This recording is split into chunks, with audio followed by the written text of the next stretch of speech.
Nestled amid the sand dunes of the United Arab Emirates lies one of the world's most luxurious resorts. But this one practices tourism with a conscience. Dubai's Al Mahar Resort is classified as one of the leading small hotels in the world. But its real claim to fame is that it's the only desert conservation sanctuary in this arid Gulf region. Furnishings are a blend between modern comfort and authentic Arab antiques. Four-poster beds and overstuffed chaise lounges jostle for space with brass-studded chests beneath the canvas canopy that looks like a tent. Binoculars and easel and oils add a luxurious touch. The resort is designed to reflect a Bedouin camp, albeit a very plush one. Rooms go for $1,200 a night, all-inclusive in the high season. Al Mahar caters to a maximum of 66 visitors, and each of the 30 chalets has its own plunge pool and private garden. Although the vast and barren desert might conjure images of hardship, life is very comfortable at Al Mahar, a $16.34 million project owned by Gulf heavyweight Emirates Group.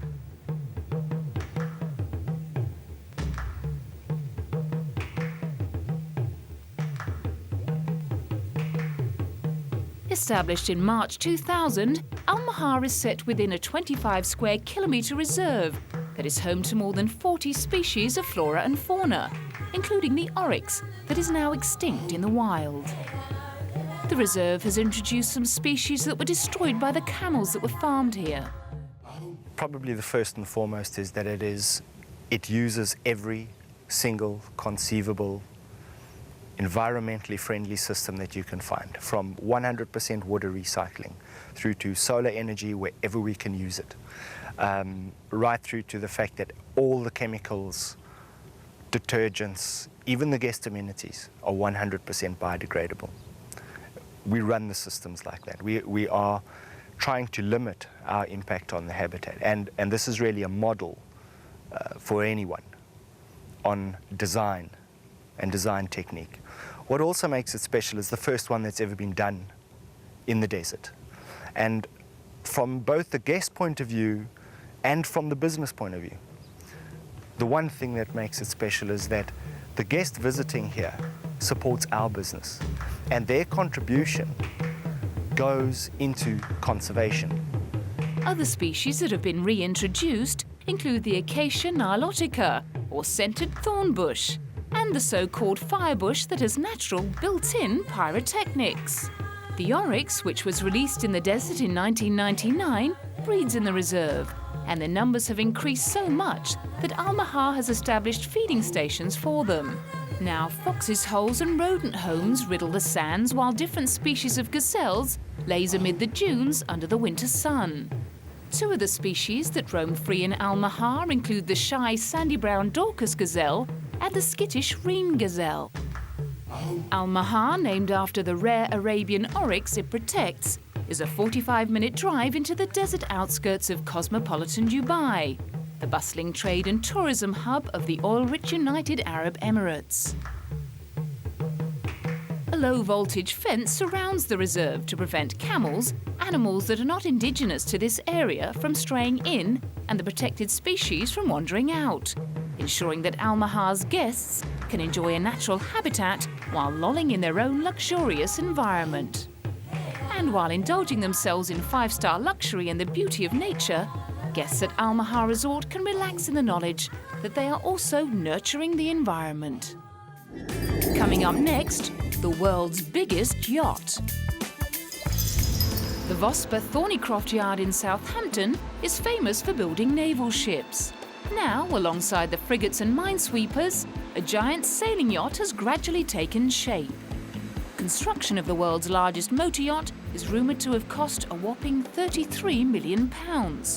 Not least because she's made from a revolutionary new composite material that is lighter but as strong as steel.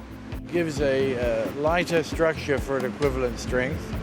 It gives a built-in acoustical and thermal advantage because you're creating a sandwich of materials rather than a thin skin like alloy or steel is. The last word in luxury sailing is called the Mirabella 5, and it's the brainchild of British designer Ron Holland, weighing in at 765 tons. Under sail, it will be the biggest and most powerful yachting machine ever designed, although probably not for long, as rival designers say there's no technical limitation to the size that pleasure yachts could reach. This drawing of the dream boat gives some idea of the Mirabella 5's dimensions. The world's biggest sloop has a hull big enough, wide enough and deep enough to take several London buses.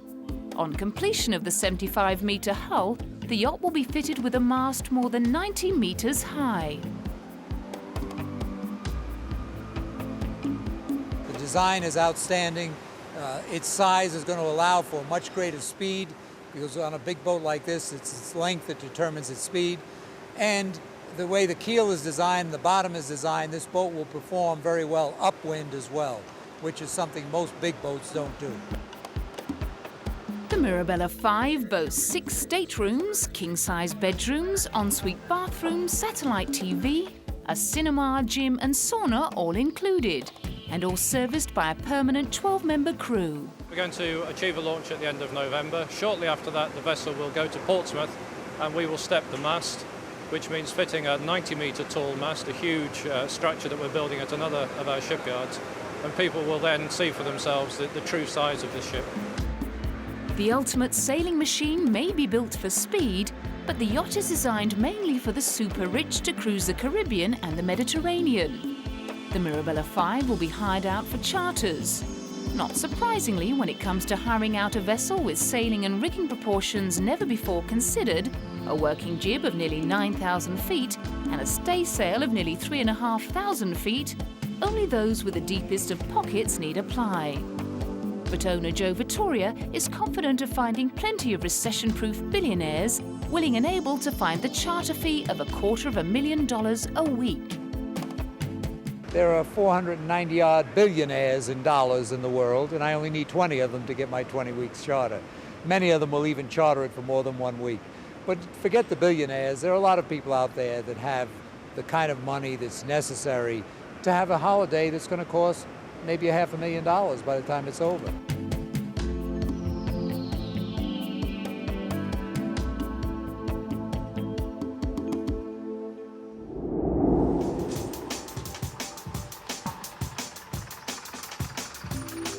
If the real thing is a little rich for your blood, how about a 2.75-metre-long replica of the Titanic, made entirely from the finest Belgian chocolate?